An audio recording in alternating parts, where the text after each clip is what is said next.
ಮೇಲಿರುವ ಎಲ್ಲ ಗಣ್ಯರೇ, ಆತ್ಮೀಯ ಹೆಬ್ಬಳ್ಳಿ ಹಾಗೂ ಸುತ್ತಮುತ್ತಲಿನ ಎಲ್ಲ ಗ್ರಾಮಸ್ಥ ಬಂಧುಗಳೇ, ಪತ್ರಕರ್ತ ಮಿತ್ರರೇ, ಈಗಾಗಲೇ ನೀವೆಲ್ಲ ಕೂಡ ಈ ವೇದಿಕೆಯಲ್ಲಿ ನೃತ್ಯವನ್ನ ನೋಡೋದಕ್ಕೆ ಕಾತರಾಗಿದ್ದೀರಿ.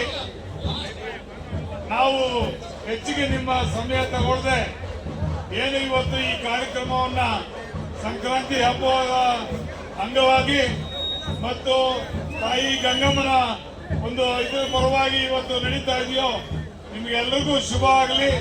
ಸಂಕ್ರಾಂತಿ ಹಬ್ಬವನ್ನ ಚೆನ್ನಾಗಿ ನಡೆಸ್ಕೊಂಡು ಹೋಗಿ, ದೇವರು ನಿಮಗೆ ಒಳ್ಳೇದು ಮಾಡಲಿ. ಮನುಷ್ಯರು ನಂಬಿದ್ರೆ ಒಳ್ಳೇದಾಗ್ತದೋ ಇಲ್ಲ ಗೊತ್ತಿಲ್ಲ, ಆದ್ರೆ ದೇವರು ನಂಬಿದ್ರೆ ಮಾತ್ರ 100ಕ್ಕೆ 100 ಒಳ್ಳೇದಾಗ್ತದೆ. ಈ ಸಂಕ್ರಾಂತಿ ಹಬ್ಬ ನಿಮಗೆ ಮುಂದೆ ಒಳ್ಳೆ ಬೆಳೆ, ಒಳ್ಳೆ ಮಳೆ ಮತ್ತು ಸುಖ ಶಾಂತಿ ತರಲಿ ಅಂತೇಳಿ ನಾನು ನಿಮ್ಗೆಲ್ಲರೂ ಹಾರೈಸಿ ನನ್ನ 2 ಮಾತನ್ನ ಮುಗಿಸ್ತಾ ಇದ್ದೀನಿ. ಮಾಡಿ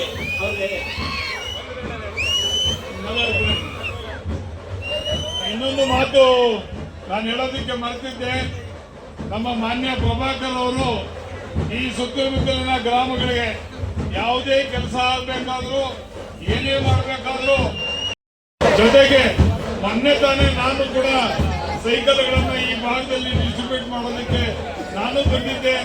ಮುಂದಿನ ದಿನಗಳಲ್ಲಿ ಅನೇಕ ಸುಮಾರು 15 ಹಸುಗಳನ್ನ, ಈ 17 ಹಸುಗಳನ್ನ ಈ ಭಾಗದ ಜನರಿಗೆ ಕೊಡುವಂತ ಕಾರ್ಯಕ್ರಮ ಕೂಡ ಇಟ್ಕೊಂಡಿದ್ದಾರೆ.